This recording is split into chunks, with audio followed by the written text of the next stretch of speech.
So it's mid-February here and spring is coming and it's time to start thinking about what you want to do in the garden.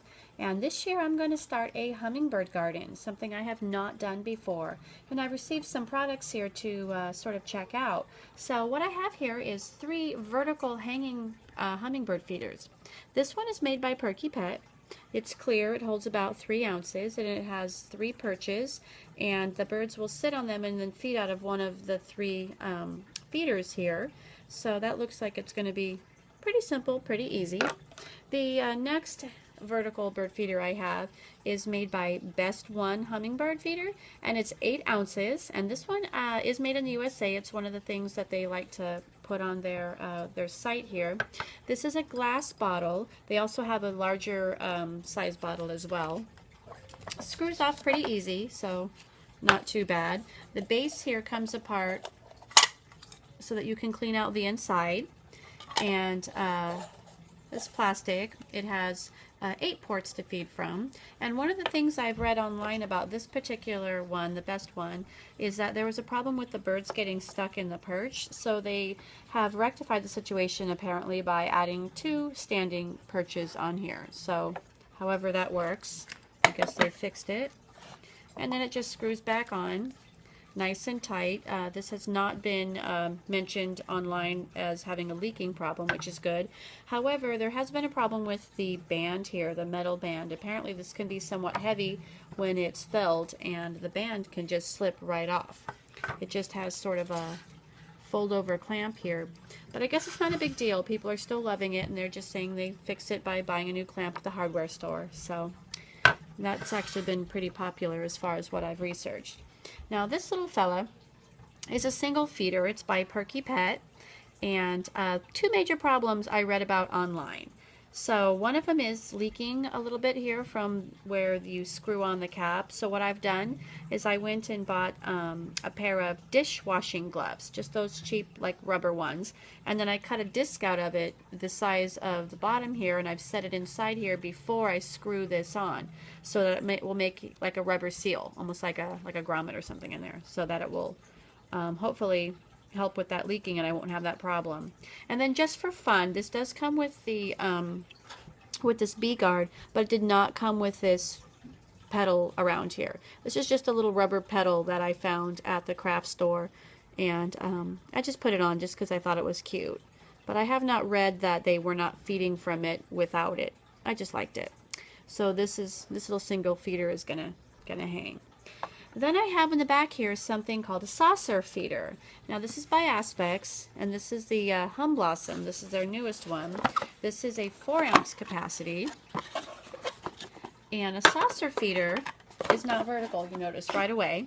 It looks like a bowl, and it has this little hook that you just screw on here, just like that. So when it hangs, it sits there. Now this is their patented high view perch. So the high view perch will supposedly put the bird up a little higher so that when it perches to eat from one of 3 ports on this particular one, you can get better access to viewing the bird. I don't know, high porch, high view, low view, I don't know, we'll have to see. Lid comes off really easy so you can clean it. I like the small size in here because you really are supposed to be changing out your sugar water or your nectar every 3 days anyway. So when you get a larger one, you kind of just waste all of that, and you don't want to put any dye in. It's just going to be clear. It's just going to be natural. The dye is not good for the hummingbirds. So I would think that a smaller capacity will keep the fluid level higher with a little less, so you're not wasting as much.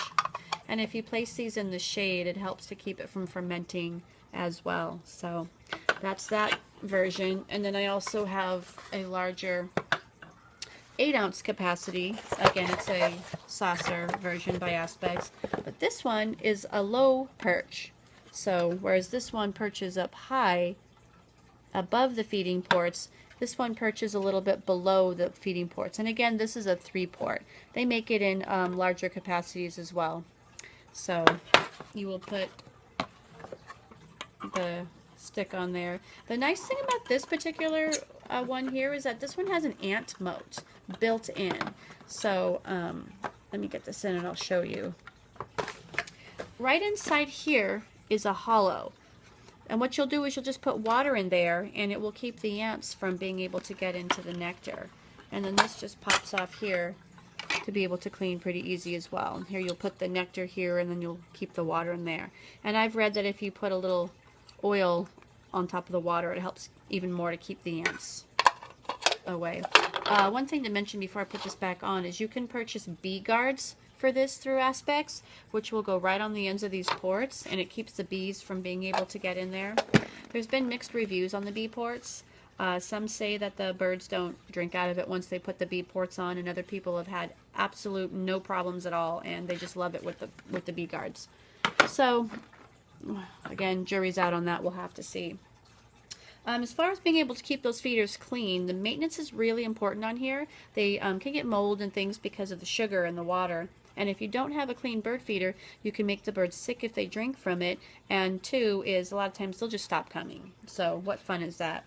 I found these by Droll Yankees. They're just these 3 little cleaners and just little brushes. Almost look like, I don't know, like a mascara brush or something. And these are really good for being able, to get into the holes and clean those out really well. And then this is a cleaning mop. It's by Perky Pet, and this kind of will allow you to get into the bottles and into these type of feeders really well. And also when you remove the top, you can get into the discs and clean them out. So hot soapy water. If it's really bad, you can use vinegar water, but you want to make sure you rinse them really, really well. You do not want to contaminate the soap or the vinegar in with the sugar water, or your birds will not drink from it.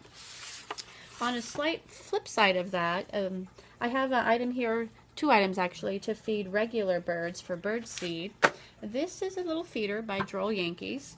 They make larger ones, but I'm in a small little patio garden, and it's got like one of those really strong polycarbonate sort of plastics here, and it's lifetime warranty, so if this ever breaks, they'll just send you a new one. The rest of this is metal. This is metal. I did purchase some additional clamp-on perches that sit on top of just the stick that goes out, so that they have additional places to stand for ones that don't want to stand on the side. And then I also bought this seed tray for the bottom. That'll help to collect the seeds that sort of fall out. And also I can throw some seed on there to help attract them. And it does have drain holes. Whoops. Now this little guy here I thought was kind of fun looking. This is by Stokes, and this is a snacks and treats feeder. Just sort of hangs, which I thought was kind of neat. It's got some perches here too.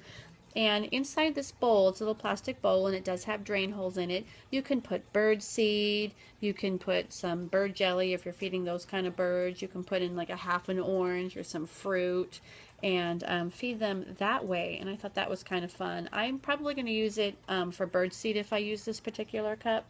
And just put the bird seed right in there and let them do that. You can also use dried mealworms, depending on what kind of birds you want to attract. And there is an accessory for that. It's this dish. So you can snap the blue dish out and put this clear dish in. And this dish is similar, except for it has no drain holes. So if you want to use the jelly and you don't want the jelly to, leak through the drain holes, you can use this dish. And you can also use it as a waterer. So it's for like live mealworms or water, or as I said, maybe some of the jelly. I'm going to use it for water. So this way I can provide my birds with water as well as the nectar and the seed. So this is pretty much what I'm going to be trying, and I will update you guys and let you know how things come out, which ones I liked, which ones I didn't like, and see hopefully if I catch any birds feeding on my patio. So we'll see.